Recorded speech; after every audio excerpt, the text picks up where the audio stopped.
អតីតយុទ្ធជនដែលជួបប្រទះនឹងភាពខ្វះខាតទីជំរកស្នាក់នៅត្រូវបានទទួលផ្ទះមួយខ្នងដែលជាអំណោយរបស់សម្ដេចតេជោហ៊ុនសែននាយករដ្ឋមន្ត្រីនៃព្រះរាជាណាចក្រកម្ពុជានិងជាប្រធានសមាគមអតីតយុទ្ធជនកម្ពុជាបានជួយដល់អតីតយុទ្ធជនគ្រប់ទិសទីមិនថាទីក្រុងជនបទចំកាត់មិត្តញោមនិងបានចាត់ទុកជាវីរៈជនដ៏អង្អាចក្លាហានហ៊ានពលីជីវិតដើម្បីជាតិផ្ទះមួយខ្នងដែលជាផ្ទះលើកទី25ត្រូវបានដល់ជូនអតីតយុទ្ធជនដែលមានជីវភាពក្រីក្រពិតប្រាកដតាមរយៈសមាគមអតីតយុទ្ធជនកម្ពុជាខេត្តកំពង់ធំនៅវេលាម៉ោង 8:15 នាទីព្រឹកថ្ងៃទី10ខែកុម្ភៈឆ្នាំ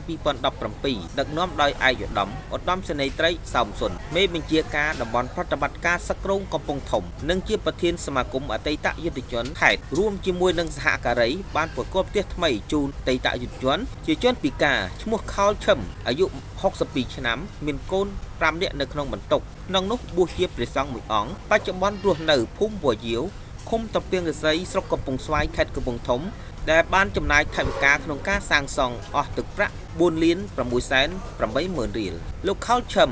បានថ្លែងអំណរគុណដល់សម្ដេចតេជោហ៊ុនសែនដែលជានិច្ចកាលសម្ដេចតែងតែគិតគូរពីសុខទុក្ខប្រជាពលរដ្ឋជាពិសេសអតីតយុទ្ធជនក្នុងនាមខ្ញុំបាទជាអតីតយុទ្ធជនមួយរូបខ្ញុំសូមបួងសួងសូមឲ្យទេវតានិងវត្ថុស័ក្តិសិទ្ធិក្នុងលោកជួយតាមថែរក្សាបីបាច់សម្ដេចនិងក្រុមគ្រួសារគ្រប់ពេលវេលានិងសូមជូនពរដល់សម្ដេចឆ្នេះឆ្នោតគ្រប់អាណត្តិដើម្បីដឹកនាំប្រទេសឲ្យមានសន្តិភាពនិងការអភិវឌ្ឍបន្តទៅទៀតក្នុងឱកាសនោះដែរក្រុមការងារបានផ្ដល់ជូនបន្ថែមនៅអង្ករ25គីឡូក្រាមមីយើងមួយកេសទឹកស៊ីអ៊ីវទឹកត្រីពីយួរថវិកាចំនួន 10,000 រៀលផងដែរខេត្តកំពង់ធំខ្ញុំប៊ុនរតាទូអប្សរាធ្វើសេចក្តីរាយការណ៍